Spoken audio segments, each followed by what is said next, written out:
Stocks by day, sports by night. Trading around the clock.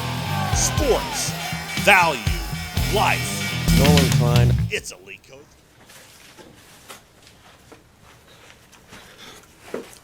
Alright guys, Elite Code 3 here, and this is going to be a video that I think a lot of people are really going to like. I'm pretty stoked to be doing it. First off, I got some stuff in my hands. This is the supplies you're going to need for the video. So for the past, I'd say 3 to 5 years, I've been making, I'll just call them baseball card labels, but it's just an easy way to organize your guys' collections with font that is nice and clear. A lot of people's handwriting isn't the clearest, so this takes that out of the equation. So basically, I'm going to show you guys the supplies that you are going to need, and then we'll go from there. So note cards, and they can be unruled or ruled. It's kind of a personal preference thing. I always do the unruled. So there's those. Scotch tape, just because it's clear and it looks nicer when you actually make the labels. If you want to use duck or painter's tape, you can, but it doesn't look as nice, so just a caution on that.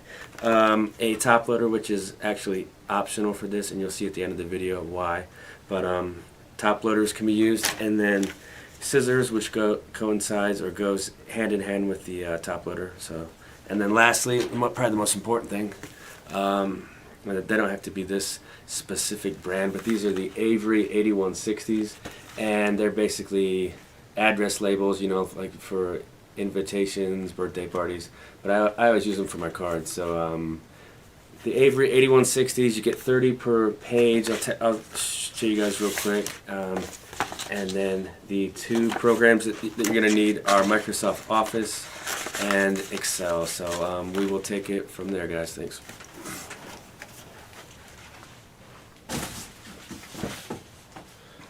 Alright, so this is Microsoft Excel, and so I just called document 2014 list. I guess that's when I started making the labels here at the office. But so the first line, you just put anything you want. It does not matter. Put list, put player, put something. Then on line 2, start typing out like players' names or sets. I'm going to do 2001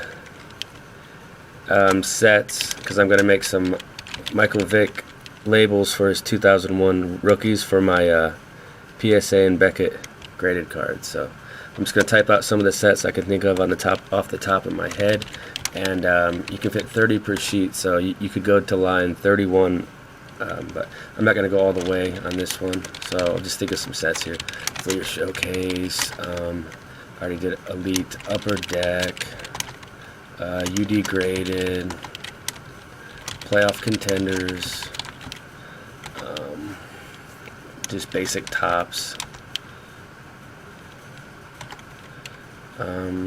Can't think of them off the top of my head. I'll just do a couple more. We'll do miscellaneous, and what else can we do here? I guess we'll just do this one, playoff honors. So I mean, this is just a demonstration. Most of the time I'll try to get 30 so I don't waste slots. So this is what you have. So save your document, and now we're going to open up Word, and we'll go. Alright, so open up a blank document in Word, and the first thing you're going to do is, hopefully the camera can focus here, click on mailings, if you can see that, mailings, and then start mail merge, and click labels. So you just want to make sure that you've selected the right label. So we want the 30 per page right here. Just click OK, and then it'll do that for some reason, and then click select recipients. You're going to click use in existing list, and then go up to your documents. Let's pull this down just a little, and I have this 2014 list right up here. I'll pull it down. So 2014 list, click OK. Okay, now it's selected the list that we just typed in Excel, and it's moved it over to Word. So the next thing we're going to do is click Mailings, or it's right here. Mailings, insert merge field, and that was that first line in the Excel list. You can call it anything you want.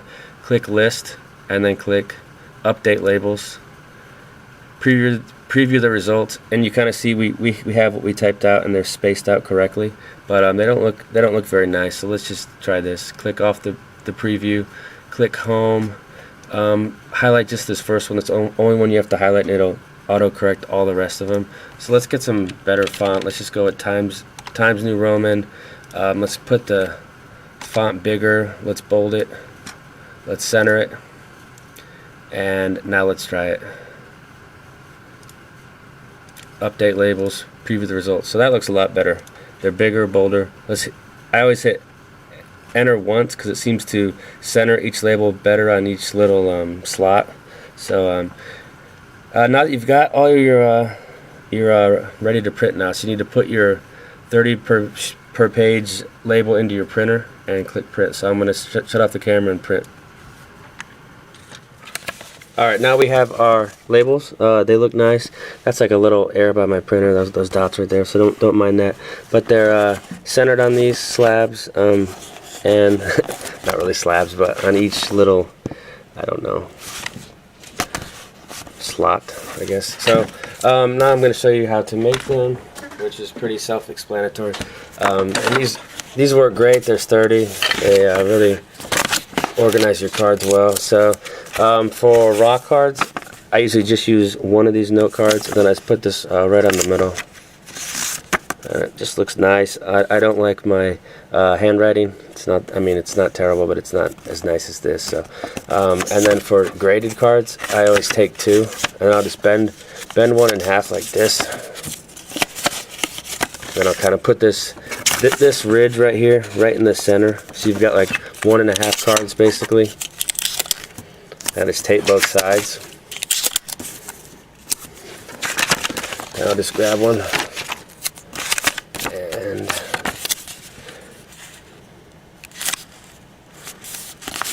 there's one that's taller. And that works perfect for graded cards. So you have these two. And if you want them to be a little bit sturdier, basically when you put this one on, just put it over to the left one instead of the center, and then cut off the side like this. And then get a top loader. And this is how I make them sometimes if I want them sturdier. I didn't cut enough off. See, you got to make sure you cut off enough off the sides because the note card's a little bit too thick for the top loader. And then just pop it in there, and you can tape both sides or tape one. I'll just tape one for demonstration purposes. And you have your note card, and it's sturdier, and it's just a little more time and a little more supplies. Now let's see what they look like inside the box. Okay, so you've got your storage box here, and you've got your short label here. And so this is what they look like. Take a stack of cards, put them in, they're in there, and you got this like that. So, and for graded cards, here's just a Derek Jeter scorecard, but you want them taller. You don't want them shorter than the slab. So that sits up nice. Let me show you. Let me lift the camera up. So you kind of have that and your cards behind there. Do it with sets, do it with names, do it with anything you guys want. Just want to show you how I've been doing it lately. Some people already know how to do this, obviously, but it could help some, and that's all this channel is about later.